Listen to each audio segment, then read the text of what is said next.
I think it's gives a path to 270 electoral college votes for Donald Trump, makes it much easier.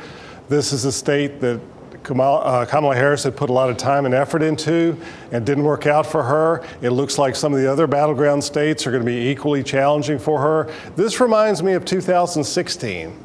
Donald Trump seemed to be in trouble in 2016, but got on a roll, won North Carolina, and then took several other battleground states, including the Great Lakes states. So, this is a story we've seen before. As Laura and Dan mentioned, we're a split state in many ways, but Donald Trump has won this state 3 times. I think he has the magic in North Carolina, and I'm not sure Harris could have done a whole lot more.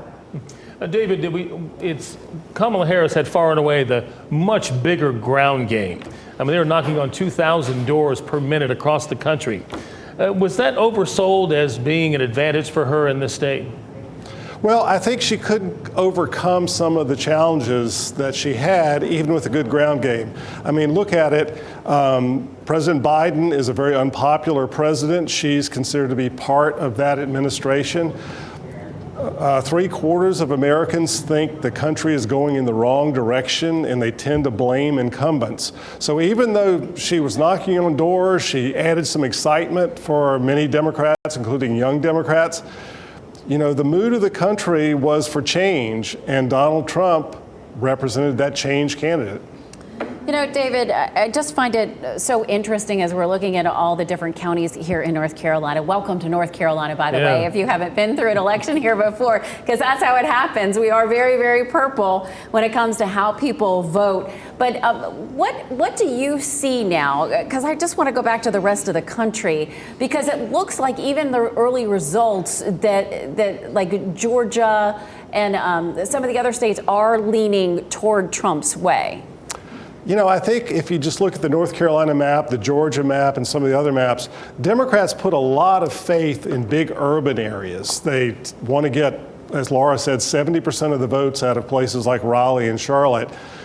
But the problem is that North Carolina is still a very rural state. And so you look at all the areas of red on the map that you were just showing, and those are places that Democrats used to win in North Carolina. And since, for the last 30 years, they have been increasingly losing those areas.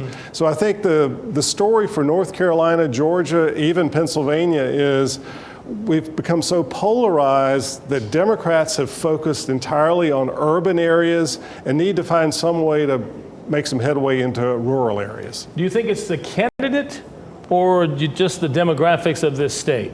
I think in part it's the demographics, because we've seen different candidates do the same pattern over the course of multiple election cycles. Joe Biden had a better year than Hillary Clinton did in 2016, or it looks like Harris is having in 2024, but that could have also been due to a number of other factors, the pandemic and other things. I think Democrats have got a big challenge facing them for 2028 and beyond. First of all, choosing a good candidate that can appeal to rural areas, but finding some way to make their issues and their message appeal there as well. Gerald just brought this up. We talk about demographics. Can you see at this point, do we know in any of the exit polling about demographics and how they voted, or even gender when it comes to, because we heard a lot in this race about women voters and men voters, and can we put any stake in any of that right now when we're looking at the results? I think we can. I think there's a huge gender gap, and women went more for Harris and men went more for Trump. But I think there's some other demographic factors. It looks like from exit poll data that Donald Trump made some headway with Hispanic males and black males. And so what used to be a very solid base for Democratic candidates with minority voters is kind of eroded. And so, it's no longer the case that Democrats can assume they're getting 85 and 90% of minority candidates. So another thing they're going to have to fight for is not only the rural voters, but make sure they make some headway with minority voters. Do you have class tomorrow, Meredith? I do. Okay, that doesn't mean the topic I think I'll make that, and we'll be talking about this as well. I know you will. All right. David, thank you so much for your expertise. We appreciate you being here. Thank you. Thank you, David.